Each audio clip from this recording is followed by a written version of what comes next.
ఆంధ్రప్రదేశ్‌లో 17 medical కాలేజీలని PPP మోడల్‌లో private వ్యక్తులకు ఇచ్చేందుకు ఆంధ్రప్రదేశ్ సర్కారు నిర్ణయం తీసుకున్న నేపథ్యంలో, వాటిని ఆంధ్రప్రదేశ్‌లో వైఎస్ఆర్ కాంగ్రెస్ పార్టీతో పాటు మిగతా రాజకీయ పార్టీలన్నీ వ్యతిరేకిస్తూ వస్తున్నాయి.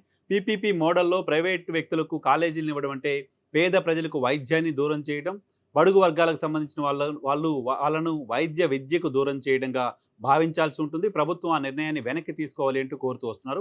ప్రభుత్వం మాత్రం ప్రైవేట్ వ్యక్తులకు అప్పగించడానికి సంబంధించి కొన్ని కాలేజీలకు సంబంధించి ఇప్పటికే నోటిఫికేషన్ కూడా ఇచ్చేసింది. ప్రైవేట్ వ్యక్తుల చేతిలో వాటిని పెట్టబోతోంది.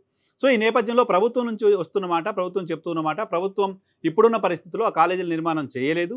వాటిని మెయింటైన్ చేయలేదు. ప్రైవేట్ వ్యక్తులకు ఇస్తే కొంతకాలం తర్వాత అవి తిరిగి మళ్ళీ ప్రభుత్వానికి చేరతాయి అంటూ ప్రభుత్వం చెప్తూ వస్తుంది. అయితే వీటికి ల్యాండ్ ఎక్వేషన్ అయిపోయింది. బిల్డింగ్స్ పూర్తయిపోయాయి. క్లాసులు నడపడానికి సంబంధించిన అవకాశం ఉంది.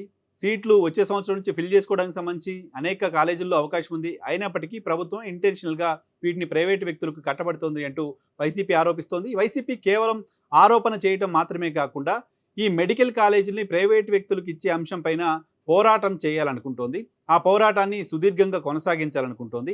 1,00,00,000 సంతకాల సేకరణ ద్వారా రాష్ట్రంలో మెడికల్ కాలేజీల ప్రైవేటీకరణ అంశం పట్ల ప్రజలు ఎంత తీవ్రంగా వ్యతిరేకతతో ఉన్నారనే విషయాన్ని ప్రభుత్వం దృష్టికి, గవర్నర్ దృష్టికి తీసుకెళ్లాలనుకుంటోంది వైసీపీ.